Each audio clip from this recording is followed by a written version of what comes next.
Good morning, everyone, and welcome to Activities for People Living at Home with Dementia. My name is Gail Snyder. I'm the Executive Director for Dementia Friendly Fort Worth, and we are proud to offer this program in conjunction with funding from the Area Agency on Aging and United Way of Tarrant County. This program is recorded and is made available for future use through a YouTube channel. And today, our guest is Nancy Strickland with the Artful Moments program at Amon Museum of American Art, and she is going to share with us Elliott Porter's nature photography. Nancy, it's all yours. All right, good morning, everyone. Let me not talk and work at the same time. Let me get my PowerPoint up there. There we go. Well, she's one presenting. So I'm just wondering if any of you are, what's the word I'm looking for? If any of you are photographers yourself, or either professionally maybe in your past or just as a hobby? Yes. Paulette is. Paulette, okay. Well, I'll be anxious to see your excitement again today. Are you familiar with Elliott Porter's photography, Paulette? Yes, I am. Oh, wonderful. That's great. Any of the rest of you interested or have had lots of experiences with photography? I'm also a photographer. I've shown a few. All right, Janine. For some reason, Gail, I'm not able to see. I can see my PowerPoint, but I can't see the group at all. Wait. Oh, never rings. Down here. I'm going to try something. Go up to the top. You're probably in speaker view. Okay. You can change that to gallery view. Yeah, I'm actually not even seeing myself. When I do this, you're not seeing, goodness.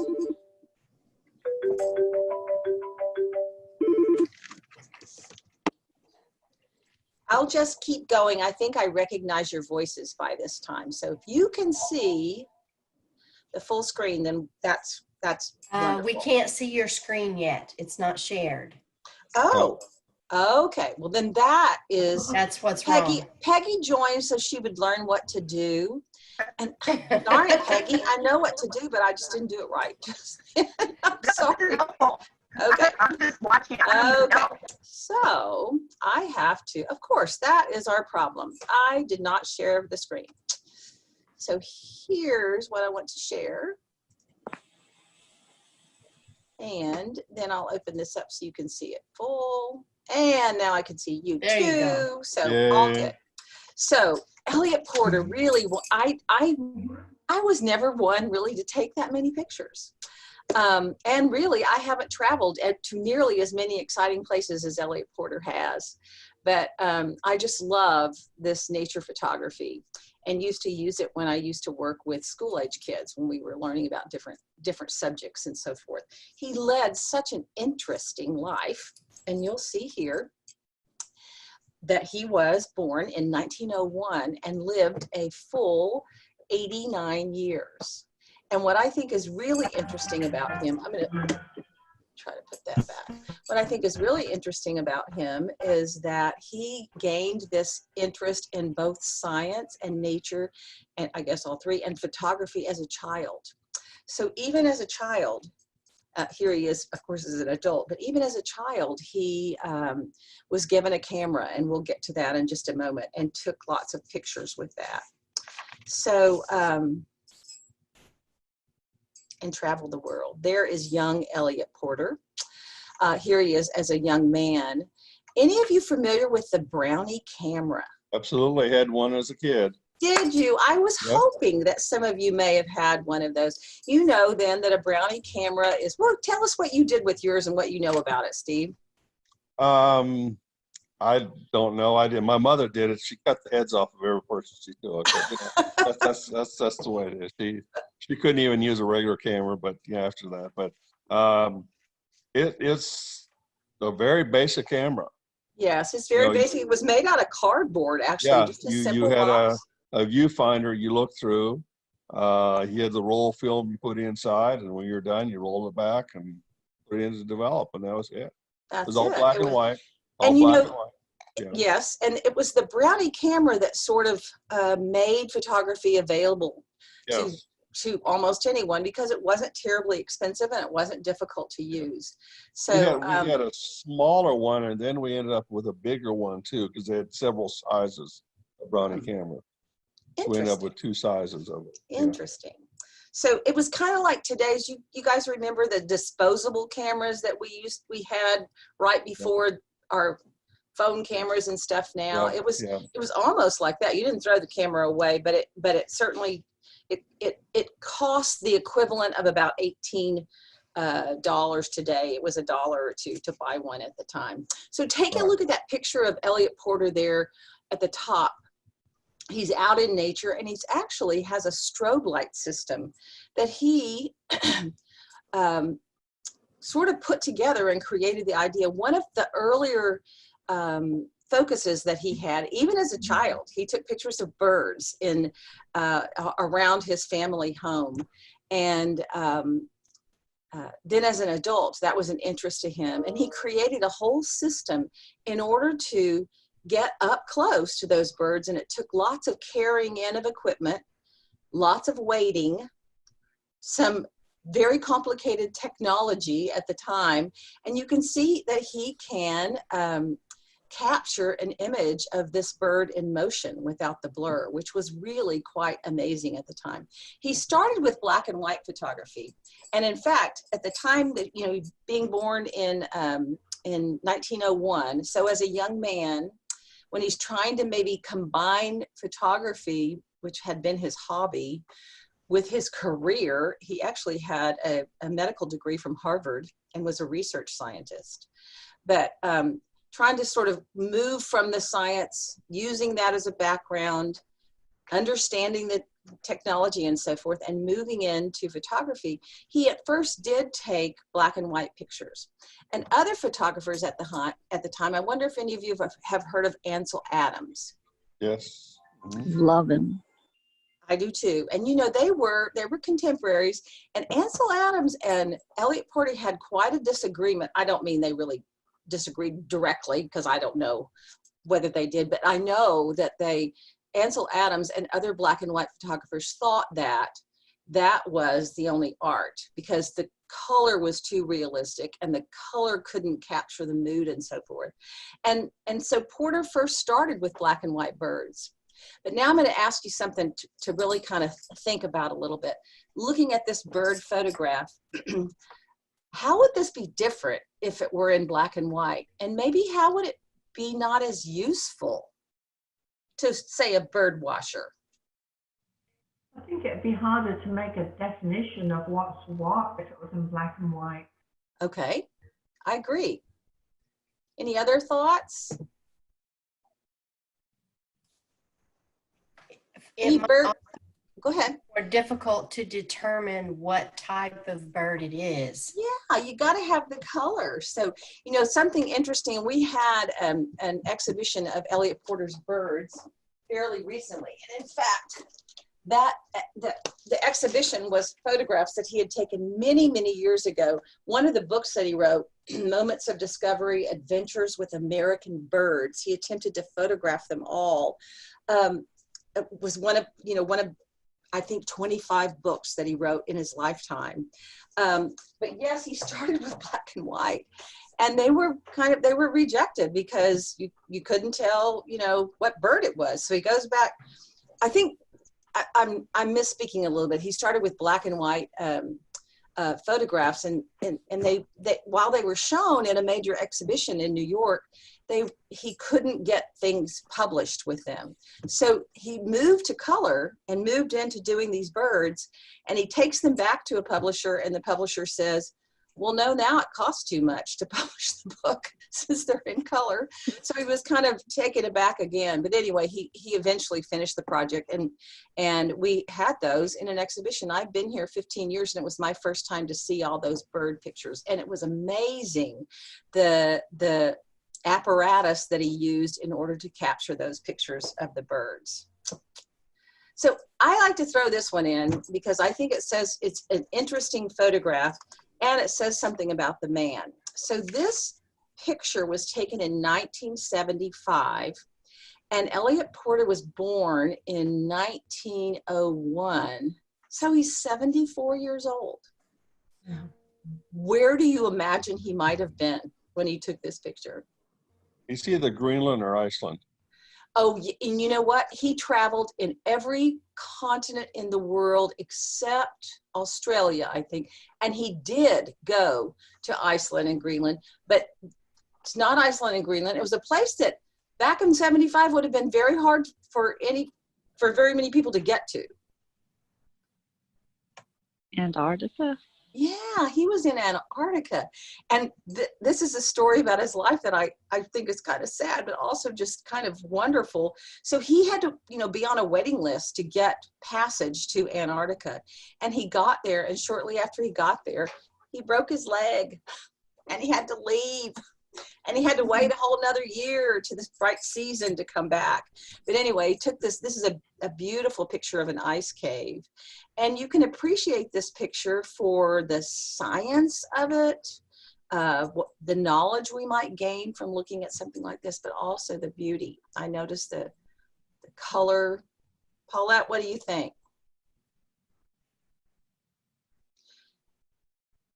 And the lines, the curvy lines, the sharp lines. Are you still with us, Janine? Yes. Did you take mostly color photographs? No, I did black and white, and I used to have my own dark room. Oh, And cool. Wow. Wow. And I've got a collection of cameras. Here's kind of one of them. Oh, that looks like a brownie camera. Yeah, well, here's my brownie camera. Oh, okay. I'm glad you brought those with you. Wonderful. Oh, yeah, I used to have my own dark room back in the day when you could do that. Now it's all instant phone and stuff like Now that. it's all digital, I know. But there are still working photographers that use those processes, and even processes that go back further, like to the original photographic process of daguerreotype. There are contemporary photographers using some of those same methods still. The glass With plates. them, yay. Oh, before the glass plate, when it was on Okay. metal. Yeah, even before that. I may not have said that right. The glass plate, yes, for taking the picture. Mhm. Yes, I think. I don't know. My process is that great.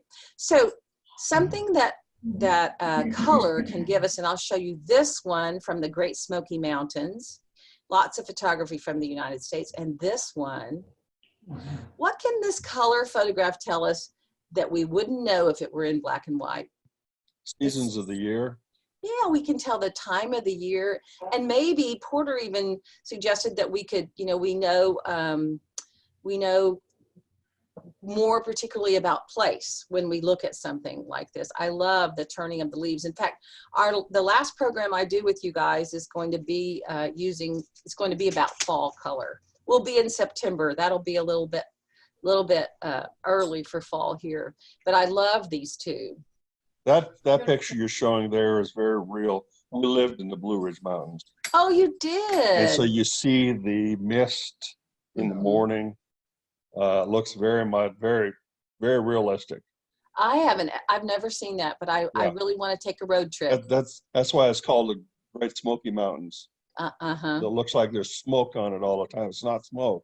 It's a mist. Right. It looks like smoke. That's why they named it Smoky Mountains. It's beautiful. And I love the contrast of those of you that are artists will really appreciate those complementary colors of the orange and the blue together. I just think that's a gorgeous picture. Actually, he did very good because usually what's in front is usually more in focus than the back, but he did a very good job of keeping the focus all the way through the picture. You're right. I hadn't thought of that. You're right about that. I've got one more from that same area, this waterfalls. This is you may be familiar with this highway, along some highway through the Smokies. You can't see any of these waterfalls from the road. You have to hike back in to see the waterfalls there. Have you ever done that? Yep. Yeah. I've hiked to see waterfalls in other places, though. They're worth the hike, aren't they? Yeah, we lived in Transylvania County in North Carolina. It had more waterfalls than any place else in the eastern part of the country, just in that one county. And so Well, we'd walk in places, had big waterfalls, small waterfalls, falls, combinations of flowing one from another to another. To oh, another. wow.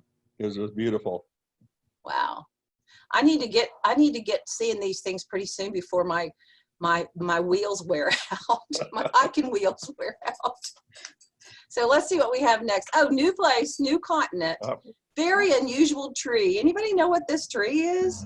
I used to. Anybody have an idea if I tell you this is in Africa, what animal Yes. might be mentioned on this tree? Giraffe. A giraffe. Yeah, this is an acacia tree on the grasslands in Africa. And I just think the shape of it is so unique because of giraffes munching on it. Although there are thorns in this tree and ants live in this tree. So It's it makes it a little. Probably in Kenya because the mountains in the background. You're right. And in fact, if I go, have you been there too, Steve? Nope, but I know Nope. about it. Anybody been to Kenya? My daughter has. She worked there for a couple months in Cool. I've gonna I've been move over to to Africa. I've been to Africa, but not to Kenya. Oh, wow. My So you wife, know I've when been to you- Liberia. my wife lived in Nigeria for 2 years. Oh, wow. What did you want to say, Paulette? Well, I said we've been to Darfur. We did some humanitarian work in Darfur. Oh, Yeah. wow. It's in Sudan, actually. Yeah. Cool. So you I know was if you're, supposed to Go go ahead. to Kenya, but I had to cancel. oh, that's too bad. Yeah. Was that Janine? Let me turn this off. I've never had my phone ring so much. The office phone never rings. It rang like 3 times. And I know we have a button that's like a do not disturb button, but I couldn't find it in my haste. And so I just left the phone off the hook. So the person that was calling me would just hear that I was busy doing something else. I knew who it was calling me. So anyway, you know, if you've gone to Africa, or you've looked into it, you know you're also going to be taking photographs of animals. So he has some wonderful animal photography as well. I just love the closeness of this. Wow. You guys seen Beautiful. in the last few days any of the stories that they're showing sometimes in little news clips of the bears coming up right to people? I mean, I know that's always happened, but there have been several things recently in the news. We Look at all- had them when we lived in North Carolina. They came up on our back porch all the time. Oh, wow. Look at all the texture in this elephant's skin and those lines in his ears, her ears. I just think it's beautiful. And then here's one more that is, Oh, I love it. Yeah. our giraffes. That's a great composition. Yeah. Oh, the giraffes. Yes. Yeah, it is. It is. With their heads, their necks sort of crossing each other. Mm-hmm. It is. And our cheetah. It looks like they're playing that game where everybody gets all tangled and you have to try to get untwisted. Like Twister? Twister. Yeah, it does look like that. It does look like that. So we're back in the United States. What part of the United States do you think we're in now? Either in Florida or Louisiana. Yeah, we're not Louisiana, but Florida and the Carolinas. He took pictures, and I believe this Yeah. one was in the Everglade area in Florida. Yeah. I love these trees. I just think they're so interesting. They're cypress trees, and those tree knees. You know, these little parts that are part of their root system. Mhm. You can see them. I think you can see this type of tree at the Botanic Gardens here in Fort Worth, and the knees.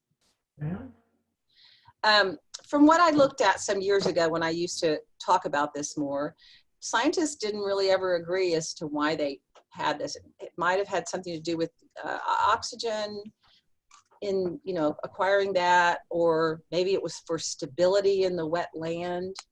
But it certainly does make a really interesting prehistoric looking tree.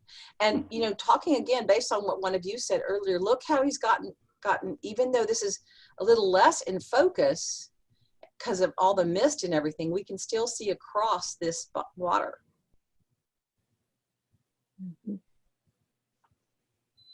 And the reflection in the water is very clear. It is. Another bird picture. This was in the Everglades. Look how close. Beautiful. And you know, he never disturbed the nests. He was known to like carefully maybe bend, if a nest was in a tree, maybe bend as he could, maybe bend a tree down so he could get closer to where the camera was, but he would do it little by little by little so that the bird, I guess, wouldn't notice. And over time he would do that. And even, you know, he'd set his camera, sometimes he wasn't there. They could be through a wire trip, they could be tripped and take a picture, and sometimes he got some really unusual sights. Okay, any Western people here? Surely you did not also live out west, Steve. New Mexico I did, or but not there. Arizona. Yeah. You did. And so you recognize this as Monument Valley in Utah, maybe. And I heard New Mexico and Arizona, they have some rock formations like this. Was that, that was, Janine. I'm sorry? Janine. Janine, yes, that was Janine. So you lived in both New Mexico and Arizona? No, but I live in, you know, Texas. You're pretty close. I've been to Arizona and New Mexico. So you traveled there. Anybody else seen these structures? So interesting. Some of them so thin like this. And so amazing to think of how long it took to create the structure. We're looking at some desert land. We've got more desert land here. That's the White Sands. It's not the White Sands in New Mexico. This one is in Death Valley. This one's Death Valley. Does this one have a title? This one is called, I don't know. Good title, good title. I don't know it. I don't see a title. I know this one does have a title. They all have a title, but I don't have that on my notes. Other than this is in Death Valley. It may just be called Death Valley. I think the symbology of the shadow in the valley of this dune is extremely interesting, and even more so when you know it's in Death Valley. That's right. I agree. Look at the edges here. How the wind Very sort of continues to shape and change that. Mm-hmm. And these beautiful blue mountains in the background. I have just a couple more to show you. This is a little bit hard to see. Do you remember when we talked about Georgia O'Keeffe? Yes. Well, Georgia O'Keeffe and Elliott Porter were friends. In fact, Georgia O'Keeffe sometimes took vacations with Elliott Porter and his wife and 3 kids, canoeing down rivers and so forth. But this is both of them, and I can't tell if Georgia has a camera in her hand. I kind of think she does not. But this is Elliott, and they are in an area called Glen Canyon, which was very near the Grand Canyon. And let me look at the year. This is sunset on the Colorado River at Cane Creek, Glen Canyon, Utah in October of 1960. And what was going on at that time is that there was a push, and it happened that it went ahead and occurred to dam up Glen Canyon and create the Powell River. Some of you may have been to the Powell River. And so Elliott and some other photographers and other environmentalists were working very hard to stop that from happening, because they thought that all of this beauty would be erased. And by the way, Elliot Porter was a member of the Sahara Club, which was an environmentalist group. And he supported them with his photographs and so forth from the 60s until his death in the 90s. And one of the books that he ended up publishing, which is a beautiful coffee table book, it's called The Place That No One Knew. And it's photographs that he took in Glen Canyon. And it's sort of a eulogy. It was published after the canyon was flooded. But you can see, similar to what you're looking at on the screen, but you can see the beautiful colors of those canyon walls and the sun and so forth. And this book, in addition to the photographs, it has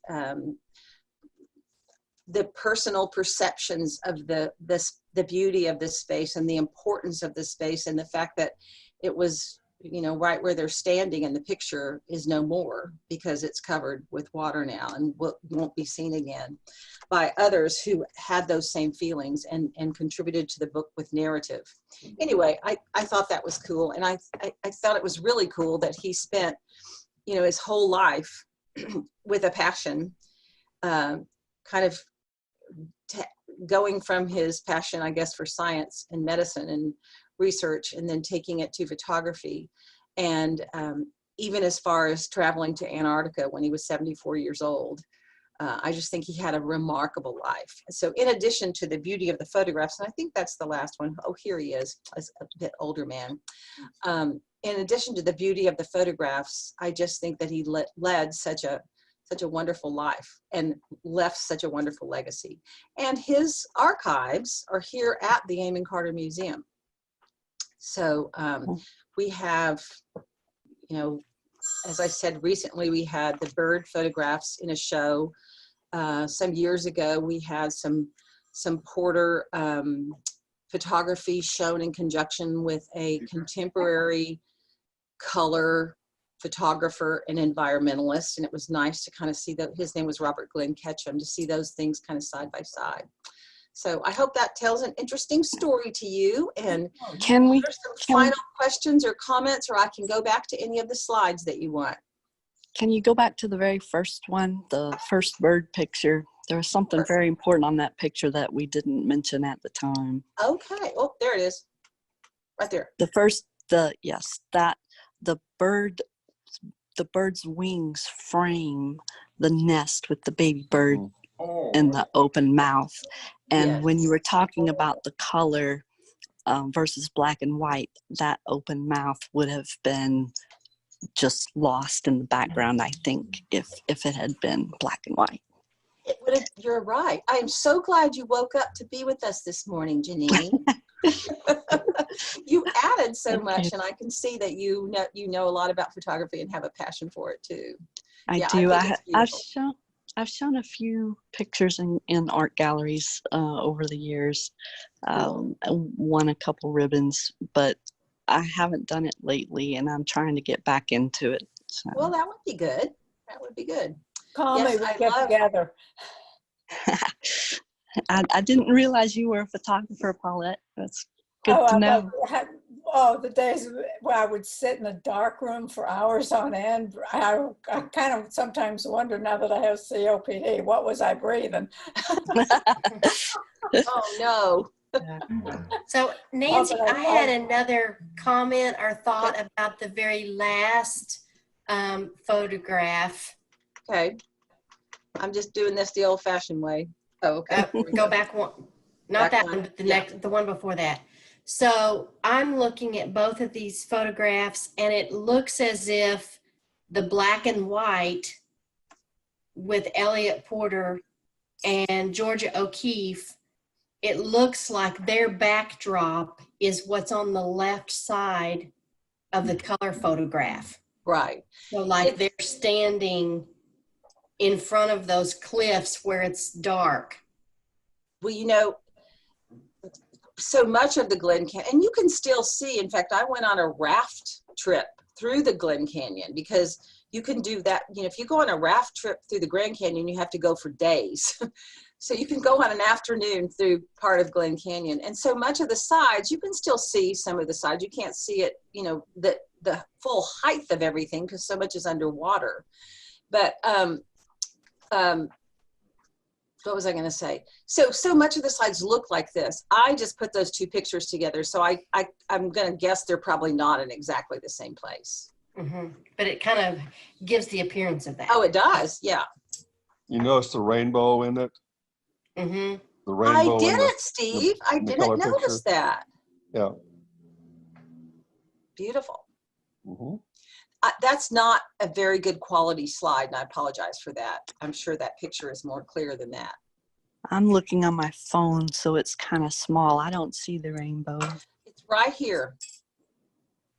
Yeah. I hadn't seen that. Oh, now I can It's see. kind of faint. Yeah, see the colors there Anything else? That pot of gold is right at the top of that mountain.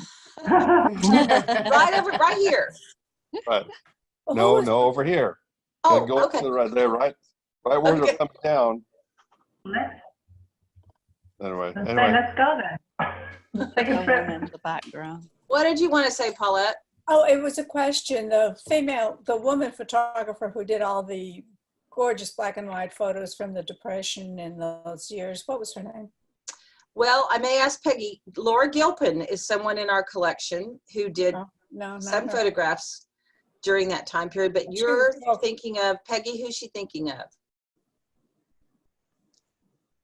Peggy may not be here anymore. Okay. I know. Oh, it's just right on the tip of my tongue. Not. You're talking about like Depression the photos. photographs from the work camps, like in California. The mother with the two children is a very famous photograph. Yes, yeah. I can't think of her name. It's driving me crazy. I can't either, and now you're driving me crazy. I don't know, for me, it's a short trip, but anyway.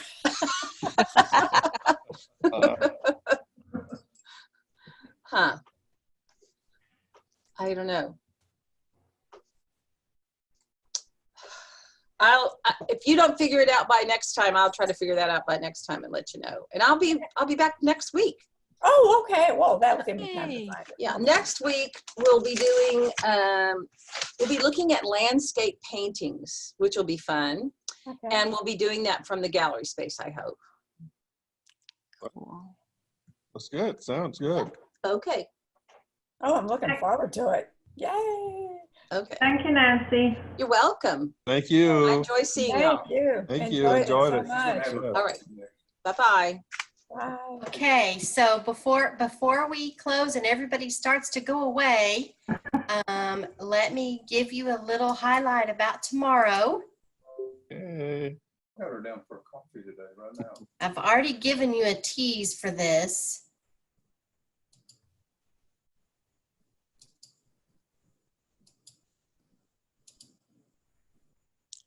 Tomorrow, we are baking cookies. Oh, yay.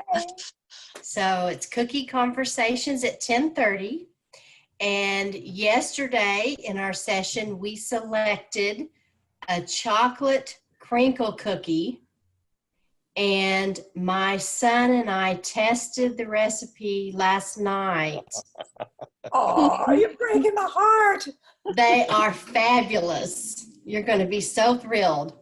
He loves brownies, and he said they kind of have at first a taste and texture of a brownie, Yeah.